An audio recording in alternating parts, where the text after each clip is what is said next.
লেখা দেখে দেখে পড়েন, ইউটিউব থেকে দেখে দেখে পড়েন, কিন্তু পড়েন। বড় হৃদয়গ্রাহী ভাই, বড় মর্মস্পর্শী। ইমানদার এটার অর্থের দিকে তাকায় যদি পড়ে তো তার অন্তর না গলে পারে না। ইস্তেগফার সম্পর্কে কোন কোন হাদিসের ভাষ্যের মধ্যে মান লাজিমাল ইস্তেগফার ভাষ্য এসেছে, অর্থাৎ যে ব্যক্তি ইস্তেগফারকে আঁকড়ে ধরবে, এটাকে কন্টিনিউয়াসলি করবে, ইস্তেগফার কখনো ছাড়বে না, সবসময় তার মধ্যে ইস্তেগফার অব্যাহত থাকবে, ওই ব্যক্তিকে আল্লাহ রাব্বুল আলামিন বিভিন্ন পেরেশানি থেকে সারপ্রাইজড হওয়ার মতো এমন এমন পথ বের করে দিবে যে সে চিন্তাও করে নাই। তার পেরেশানি থেকে মুক্তির পথ আল্লাহ তাআলা দেখায় দিবেন। ইস্তেগফার কিভাবে করবেন ভাই? ইস্তেগফার এমন একটা আমল, এটা ছাড়া তো আমাদের উপায় নাই ভাই। ইস্তেগফার আমাদের দুনিয়ার পেরেশানি দূর করবে, আখিরাতের পেরেশানি দূর করবে। দুনিয়ার পেরেশানি আমাদের বিপদ আপদ মুসিবত, এগুলো রিজিকের অনটন অভাব এগুলা, আর আখিরাতের পেরেশানি হলো আমাদের পাপ গুনাহ এগুলা।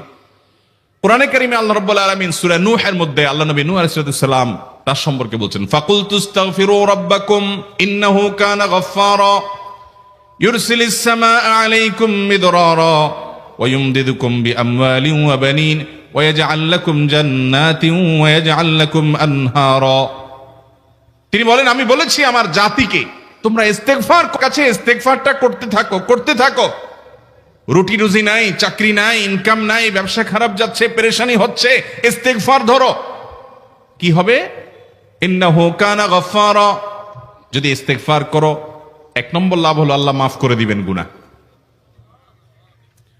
ইউরসিলিস সামা আলাইকুম মিদরারা, যাতে ফসল ভালো হয়, রিজিক ভালো হয়, সেই ব্যবস্থা আল্লাহ করবেন। ওয়া ইউমদিদুকুম বিআমওয়ালিন ওয়া বানিন, ছেলে মেয়ে হয় না অথবা ভালো ছেলে মেয়ে নাই, আল্লাহ তাআলা নেক সন্তান দিয়ে তোমাকে শক্তিশালী করবেন, সম্পদ দিয়ে শক্তিশালী করবেন। ওয়া ইয়াজআল লাকুম জান্নাতি ওয়া ইয়াজআল লাকুম আনহারা, আল্লাহ তাআলা প্রসবন দিবেন, ফসল দিবেন, বরকত দিবেন রুজিতে। কিসের মাধ্যমে? ইস্তেগফার। কিসের মাধ্যমে ভাই? ইস্তেগফার। আহা, ইস্তেগফারের আমল আমাদের দেশে মানুষ আমরা জানি না ভাই। এটাও আরবদেরকে আমি দেখেছি, সারাক্ষণ তারা অবসর সময়গুলোতে ইস্তেগফার করতে থাকে। আস্তাগফিরুল্লাহ ওয়া আতুবু ইলাইহি, আস্তাগফিরুল্লাহ, আস্তাগফিরুল্লাহ। মানে কি? আল্লাহর কাছে আমি ক্ষমা প্রার্থনা করি, আল্লাহর কাছে আমি মাপ চাই, আল্লাহর কাছে আমি তওবা করি, আল্লাহর দিকে আমি ধাবিত হই, আল্লাহর কাছে আমি ফিরে যাই। আস্তাগফিরুল্লাহ, আস্তাগফিরুল্লাহ। আপনি বসে আছেন নিরিবিলি, ভাইরা আমার, এখন আর নিরিবিলি বলতে কোনো সময় নাই, এখন আর ফ্রি টাইম নাই, এখন আর আমাদের অবসর টাইম নাই। আস্তাগফিরুল্লাহ কখন বলবো? মোবাইল টিপতে টিপতে টিপতে টিপতে, ফেসবুকের নোটিফিকেশন দেখতে দেখতে দেখতে, লাইক কমেন্ট গুনতে গুনতে আমাদের এখন কোনো ফুরসত নাই। বাহিরে তো নাই, টয়লেটে গেলেও তখন আমাদের ব্যস্ততা মোবাইল নিয়ে, ফেসবুক নিয়ে, ঘুমাইতে গেলেও আমাদের ব্যস্ততা। ও ভাই আমার, অথচ আমার হায়াত শেষ হয়ে যাচ্ছে, আমল নামার শূন্য খালি, ফেসবুক টিপাটিপিতে পরিপূর্ণ। আল্লাহর কাছে কি নিয়ে যাবেন? ইস্তেগফার করবেন তো ইনশাআল্লাহ? অবসর সময় ইস্তেগফার করবেন তো ইনশাআল্লাহ? নিরিবিলি আছেন, একাকী আছেন, ইস্তেগফার চালায় দেন। 10 সেকেন্ড টাইম পাইছেন, ইস্তেগফার শুরু করে দেন। ডাক্তারের কাছে গেছেন, ওয়েটিং এ আছেন, বসে আছেন, ইস্তেগফার করতে থাকেন। সিরিয়াল আছেন কোন কাজের, ইস্তেগফার করতে থাকেন। ডিউটিতে যাচ্ছেন, গাড়িতে, বাইসাইকেলে, বাইকে, যে কোনো ভাবে পায়ে হেঁটে ইস্তেগফার করতে থাকেন। যে কোনো অবসরের সময়গুলোকে ইস্তেগফার দিয়ে পরিপূর্ণ করে দেন। ভাইরা আমার, ইস্তেগফার সকল সমস্যার সমাধান। ইস্তেগফারের ভিতরে সবচেয়ে শ্রেষ্ঠ ইস্তেগফার হলো সাইয়্যিদুল ইস্তেগফার। সাইয়্যিদুল ইস্তেগফারটা যদি মুখস্থ না পারেন, অন্তত লিখিত ভার্সনটা পড়েন।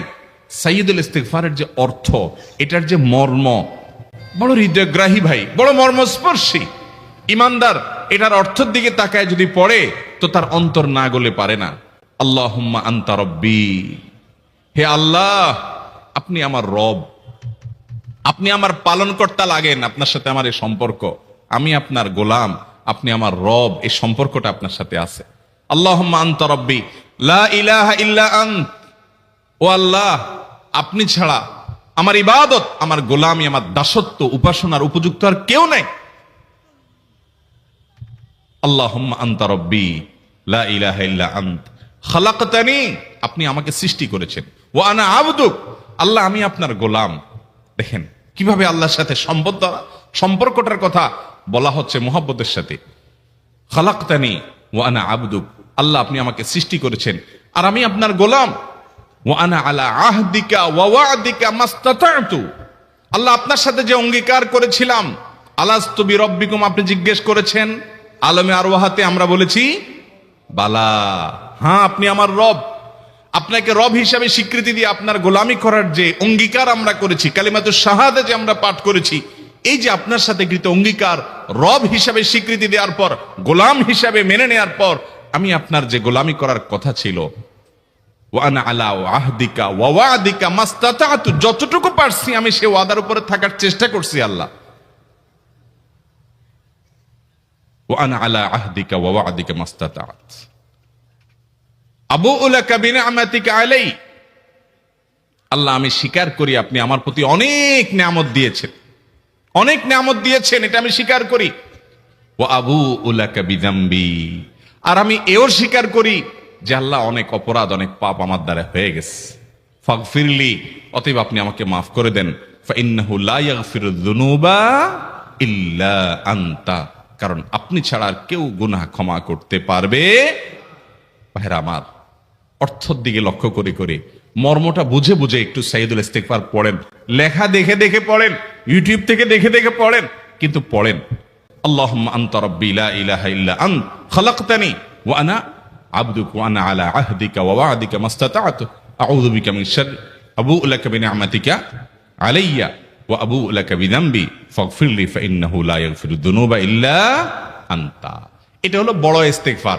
এত বড় ইস্তিগফার পড়তে পারেন না, কোনো পেরেশানি নাই, কোনো অসুবিধা নাই। সবচেয়ে ছোট ইস্তিগফার হলো আস্তাগফিরুল্লাহ আস্তাগফিরুল্লাহ আস্তাগফিরুল্লাহ। আল্লাহ আপনার কাছে ক্ষমা চাই, কত ভুল হয়ে যায়, কত অন্যায় হয়ে যায়।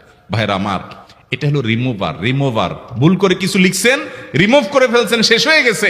আপনি ঘন ঘন ইস্তিগফার পড়তে থাকেন, অগণিত ভুল হয়, অগণিত ত্রুটি হয়, বারবার ইস্তিগফার এগুলোকে সবগুলোকে শেষ করে দেয়। ভাইরা আমার, নিরাপত্তা এনে দেয়। আল্লাহ কোরআনে কারিমে বলেছেন যে আপনার রব আপনার কওমের প্রতি আযাব নাজিল করবেন না যদি আপনি থাকেন, আর যদি তারা ইস্তিগফারে রত রাখে তাহলে গণ আযাব আল্লাহর পক্ষ থেকে আসবে। অতএব ভাইরা আমার, ইস্তিগফার বেশি বেশি করতে হবে। 6টা আমল, 6টা জিকির, দোয়া হলো শত শত হাজার দোয়া এবং জিকিরের সান্নিধ্যাসের।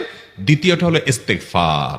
চেষ্টা করবো না ইনশাআল্লাহ ইস্তিগফার করার, চলতে ফিরতে আস্তাগফিরুল্লাহ ওয়া আতুবু ইলাইহি, অথবা শুধু আস্তাগফিরুল্লাহ। আরেকটা ইস্তিগফার হাদিসে বর্ণিত, আস্তাগফিরুল্লাহাল্লাযী লা ইলাহা ইল্লা হুয়াল হাইয়ুল কাইয়্যুম ওয়া আতুবু ইলাইহি ওয়া লা হাওলা ওয়া লা কুওয়াতা ইল্লা বিল্লাহ। এটাও ইস্তিগফার। তাহলে একটা বড় ইস্তিগফার, একটা মিডিয়াম, একটা ছোট, যার যেটা সুবিধা হয় এটা পড়েন। বড়টা হলো সাইয়্যিদুল ইস্তিগফার, সবচেয়ে শ্রেষ্ঠ ইস্তিগফার যেটা হাদিসে বর্ণিত হয়েছে। সাইয়্যিদুল ইস্তিগফার নবীজি সকাল সন্ধ্যা পাঠ করতেন, বিভিন্ন সময় পাঠ করতেন, রাতে পাঠ করার কথা বলতেন। সাইয়্যিদুল ইস্তিগফার পাঠ করলে আল্লাহ রাব্বুল আলামিন ওই দিনে, ওই রাতে, ওই ব্যক্তি মারা গেলে তার সব গুনাহ খাতা মাফ করে তাকে জান্নাত দিবেন ইনশাআল্লাহ। অতএব ভাইরা আমার, সাইয়্যিদুল ইস্তিগফার সবচেয়ে বড়, আস্তাগফিরুল্লাহাল্লাযী লা ইলাহা ইল্লা হুয়াল হাইয়ুল কাইয়্যুম ওয়া আতুবু ইলাইহি ওয়া লা হাওলা ওয়া লা কুওয়াতা ইল্লা বিল্লাহ। এটা হলো মাঝারি ধরনের। আর সবচেয়ে ছোট ইস্তিগফার হলো আস্তাগফিরুল্লাহ ওয়া আতুবু ইলাইহি। ইবলিস আল্লাহর কাছে দোয়া করছে কখন?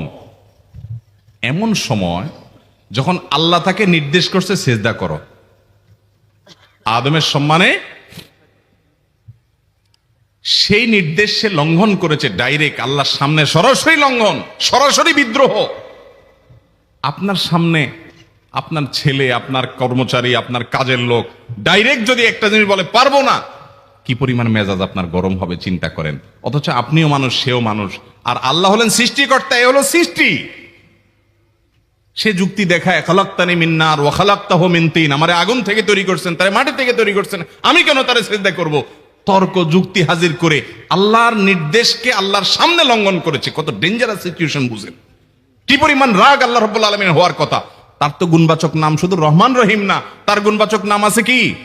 কাহার, জব্বার। তো আল্লাহ রাব্বুল আলামিনের এই গুণবাচক নামও তো আছে। তিনি হচ্ছে প্রচন্ড রকমের কাহারের অধিকারী।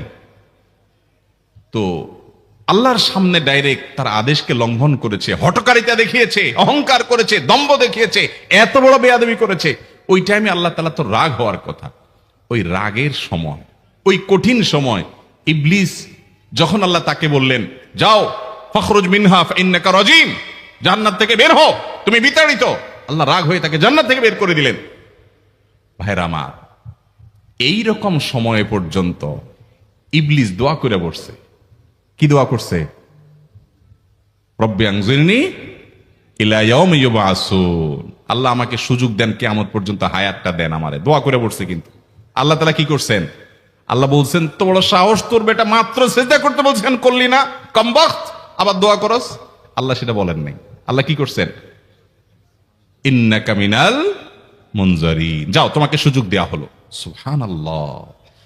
ইবলিস যদি আল্লাহর রাগ হওয়ার মতো সময়ে, ক্রোধ হওয়ার মতো সময়ে আল্লাহর সামনে আল্লাহর সরাসরি অবাধ্য হয়ে আল্লাহ তাকে বের করে দিচ্ছেন, বিতাড়িত শয়তানকে, ওই টাইমে যদি দোয়া করার পর ইবলিসের দোয়া কবুল হয়, ও মুসলমান, আপনি আল্লাহর গোলাম হিসেবে নিজেকে স্বীকার করেন, আপনি যত পাপিষ্ঠ হন না কেন, আপনার দোয়া কেন কবুল হবে না?